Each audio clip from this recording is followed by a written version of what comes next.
અભય થઈને નિષ્પક્ષતાથી નિરપેક્ષ રીતે વાસ્તવિકતાનો અરીસો રૂપી સચોટ માહિતી લાવતો સત્યની સાથે અભય ટાઈમ્સ।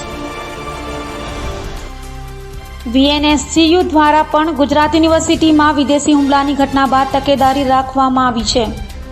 ગુજરાત યુનિવર્સિટીમાં વિદેશી વિદ્યાર્થીઓ પર થયેલા હુમલાની ઘટનાને લઈ VNSGU દ્વારા પણ તકેદારી રાખવામાં આવી છે। VNSGUમાં અફઘાનિસ્તાનના 38, બાંગ્લાદેશના 2 વિદ્યાર્થીઓ સહિત કુલ 53 વિદેશી વિદ્યાર્થીઓ અભ્યાસ કરે છે, જે યુનિવર્સિટીના વિવિધ ફેકલ્ટીમાં અભ્યાસ કરી રહ્યા છે અને હોસ્ટેલમાં રહે છે। ત્યારે યુનિવર્સિટીના કેમ્પસમાં આવી ઘટના ન બને તે માટે પોલીસ દ્વારા ખાનગી વસ્ત્રોમાં પેટ્રોલિંગ હાથ ધરાશે।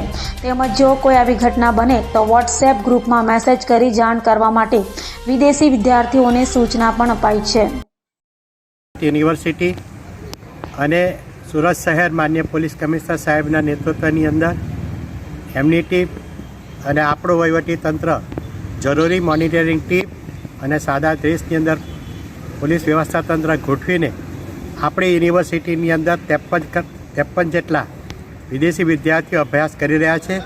એમાં મોટાભાગના અફઘાનિસ્તાન અને બાંગ્લાદેશના વિદ્યાર્થીઓ અભ્યાસ કરી રહ્યા છે।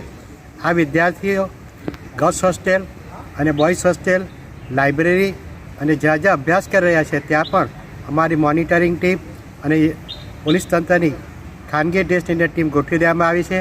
આ ઉપરાંત અમારા જે મુખ્ય દરવાજાઓ છે અને જ્યાં અવર જવર થાય છે એ તમામ જગ્યાએ પણ અમારી મોનિટરિંગ ટીમ અને પોલીસ તંત્ર દ્વારા જરૂરી વ્યવસ્થા કરવામાં આવી છે। આ વિદ્યાર્થીઓ નિર્ભયપણે પરીક્ષા આપી જ રહ્યા છે અને આપી શકે એ માટે પણ જરૂરી વ્યવસ્થા કરવામાં આવી છે।